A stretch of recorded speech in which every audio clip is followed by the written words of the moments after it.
Você estuda, se esforça, revisa a matéria dezenas de vezes, mas a verdade é que sempre haverá algumas questões que você não sabe ou não lembra de jeito nenhum. E nessa hora, saber chutar de forma inteligente pode fazer total diferença na sua aprovação. É claro que isso não significa que você não deveria estudar e chutar todas as questões da sua prova, mas saber fazer uma boa aposta é mais uma carta na manga que você deveria levar para a sua avaliação. E por mais que muitos acreditem que o chute é algo totalmente aleatório e probabilístico, existem diversas formas de aumentar a sua chance de acerto, mesmo que você não faça a mínima ideia da resposta correta. Por isso, sem mais delongas, eu quero te apresentar 10 dicas para que você domine as questões de múltipla escolha e faça chutes de forma mais assertiva. Ao desenvolver uma questão de múltipla escolha, é comum que os professores escrevam duas ou mais alternativas parecidas com a resposta correta, como se houvesse um padrão entre as respostas, e conseguir identificar esse padrão pode te aproximar da alternativa correta. Por exemplo, imagine que uma pergunta tenha como resposta as seguintes alternativas: alternativa A, 10 milhões, alternativa B, 400 mil, alternativa C, 10 milhões, alternativa D, 180 milhões e alternativa E, 17 bilhões. Perceba que nesse grupo de alternativas, a palavra milhões se repete mais vezes do que a palavra mil ou a palavra bilhões. Portanto, isso pode me sugerir que a resposta correta está em milhões. É claro que isso não é uma regra, mas frequentemente vemos esse padrão. Além disso, podemos separar que duas alternativas são parecidas, a alternativa A e a alternativa C, o que também pode me sugerir que a resposta correta seria uma dessas duas. Outro exemplo, imagine que outra questão possui as seguintes respostas: alternativa A, comprar títulos, alternativa B, vender títulos, alternativa C, aumentar o imposto, alternativa D, regular a negociação, ou alternativa E, executar ordens. Mesmo sem saber qual poderia ser a resposta correta, a busca por padrões me sugere que a resposta correta estaria entre a alternativa A e a alternativa B.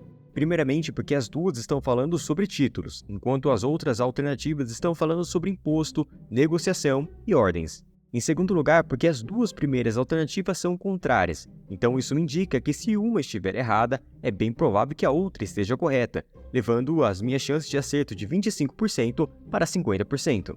Quero reforçar que a busca por padrões é apenas uma tendência, não uma regra. Por isso, continuaremos vendo outras dicas para a sua prova. Além de buscar por padrões nas alternativas, existem algumas palavras que devem ser evitadas ao fazer o chute, principalmente em matérias de humanas, nas quais muitas respostas dependem do contexto ou apresentam algumas exceções. Todas as palavras extremas, definitivas ou exageradas como todos, ninguém, nunca, sempre, nenhum, dentre outras palavras, devem ser evitadas. Por exemplo, imagine que uma pergunta tenha as seguintes alternativas. Alternativa A, sempre é possível. Alternativa B, nunca é possível. Alternativa C, pode ser utilizado em caso de Y. Alternativa D, pode ser utilizado em caso de X. Alternativa E, nenhuma das alternativas anteriores. Nessa questão, as alternativas A e B, por utilizarem palavras extremas como sempre e nunca, não seriam boas respostas para um possível chute. Já as alternativas C e D poderiam ser boas respostas, principalmente, como disse, se essa for uma matéria de humanas. Tão importante quanto lembrar de algumas informações para encontrar a resposta certa é saber quais alternativas são absurdas e que, com certeza, estão erradas. Geralmente, provas de múltipla escolha colocam, em média, duas alternativas que não fazem nenhum sentido e que não estão nem próximas da verdade. E se você estudou minimamente o conteúdo daquela prova, é bem possível que você consiga identificar quais são essas alternativas. Por isso, lembre-se de sempre ir riscando aquelas respostas que você tem certeza que não fazem nenhum sentido, pois eliminar uma possibilidade também é uma maneira de aumentar significativamente as suas chances de acerto.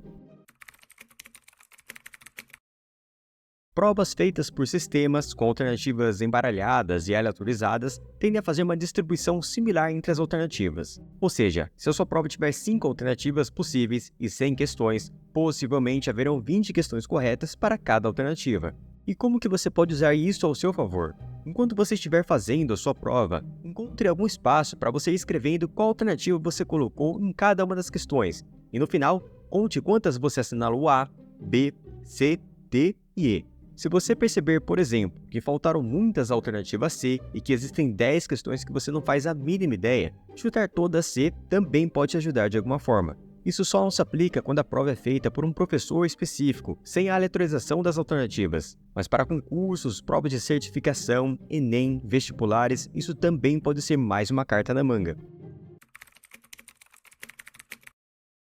Quando um professor está pensando quais outras alternativas ele vai colocar, geralmente ele toma muito cuidado para não deixar respostas ambíguas ou incompletas. Além disso, os professores em geral têm uma certa dificuldade de escrever respostas longas que são mentirosas ou falsas. Justamente por esses dois motivos, quando você se deparar com uma questão que possui 4 alternativas curtas ou médias e apenas uma grande, é bem possível que a resposta grande esteja correta. Como disse, isso tende a acontecer porque, pelo fato do professor dominar aquele assunto, ele tende a desenvolver mais a resposta correta, não deixando brechas para questionamentos, erros de interpretação ou ambiguidade. Mas lembre-se que essa é apenas uma tendência, não uma regra. Enunciados grandes geralmente escondem informações valiosas, mas pelo fato das pessoas lerem rápido ou não terem paciência de ler com atenção, deixam muitos trechos que podem dar a própria resposta da pergunta. Por isso, mais uma dica para você, quando você cair em uma questão que não sabe, é ler a pergunta com atenção, buscando dicas, informações e dados complementares. Às vezes, a resposta de uma questão pode até estar no enunciado de outras perguntas. Estar atento a isso pode te ajudar. Além disso, mais motivo para você ler todas as perguntas com calma é o fato de várias questões terem pegadinhas como assinar a alternativa incorreta, ou então, todas as respostas abaixo estão corretas, exceto. Estar atento a esses detalhes para você acertar questões que não sabia e também não errar por bobeira aquelas que você tem total domínio. Sabe quando você está em dúvida entre duas alternativas, escolhe uma, mas depois de tanto pensar naquela questão, você muda de ideia e acaba errando? Isso é algo bem comum e acontece porque quanto mais você pensa em algo, mais informações você resgata da sua memória e mais isso te leva a novas percepções. E muitas vezes você cria um raciocínio muito mais complexo que o necessário. E quando você vê, a primeira resposta que via à sua mente, aquela mais simples, era correta. Se você estudou muito para uma prova, é bem possível que as primeiras informações que vierem à sua mente estejam corretas, e por isso nós não devemos ficar trocando as alternativas várias vezes, a não ser que você tenha certeza que estava errado. Uma outra dica para quando você estiver com muita dúvida entre duas alternativas é você dar um tempo e ir para a próxima questão. Além disso, evitar fazê-lo perder muito tempo. Mudar o seu foco pode te ajudar a pensar melhor quando voltar para o mesmo exercício. Eis que você chega em mais uma questão que você não faz a mínima ideia da resposta correta, mas percebe um padrão, onde existem dois extremos e um caminho do meio. Nesse caso, se você for chutar, dê preferência para o caminho do meio. Por exemplo, imagina que uma questão te pergunta qual que é a multa máxima para o crime de lavagem de dinheiro e te apresenta as seguintes alternativas. Alternativa A, 10 mil. Alternativa B, 3 milhões. Alternativa C, 20 milhões. Alternativa D, 10 bilhões. Ou alternativa E, não tem limite. Perceba que existem dois extremos e a resposta do meio, do caminho do meio, seria a alternativa C, que seria justamente a resposta correta para essa questão. E por acaso isso significa que o caminho do meio sempre está correto? É claro que não, mas em uma situação de dúvida, seria uma boa escolha. Imagina que você se depara com a seguinte pergunta. João investe em um ativo de risco de 5% e um retorno de 10%. Considerando que Maria aceita um risco maior, qual seria o melhor investimento para ela? Alternativa A, risco de 6% e retorno de 10%. Alternativa B, risco de 8% e retorno de 10%. Alternativa C, risco de 6% e retorno de 15%. Alternativa D, risco de 8% e retorno de 15%. Ou alternativa E, risco de 9% e retorno de 15%. Mesmo que você não saiba nada sobre investimentos, você poderia chegar na resposta correta simplesmente utilizando o raciocínio lógico ou seus conhecimentos gerais. Pense bem, faria sentido eu correr um risco maior de um investimento para ter o mesmo retorno de um ativo mais seguro? Bom, é claro que não. E só por esse raciocínio, você já poderia eliminar as alternativas A e B. Um segundo pensamento que você pode ter é: se as outras 3 alternativas trazem o mesmo retorno, seria melhor eu escolher um ativo com mais ou menos risco? E, obviamente, com menos risco seria melhor. E assim, você chegaria na alternativa C. É claro que esse foi um exemplo bem simples, mas muitas questões que aparecem para você podem ser resolvidas de outra forma, utilizando os seus conhecimentos adquiridos ao longo da sua vida ou o próprio raciocínio lógico. Se você foi para a sua prova e percebeu que está chutando muitas questões, provavelmente você não estudou o suficiente.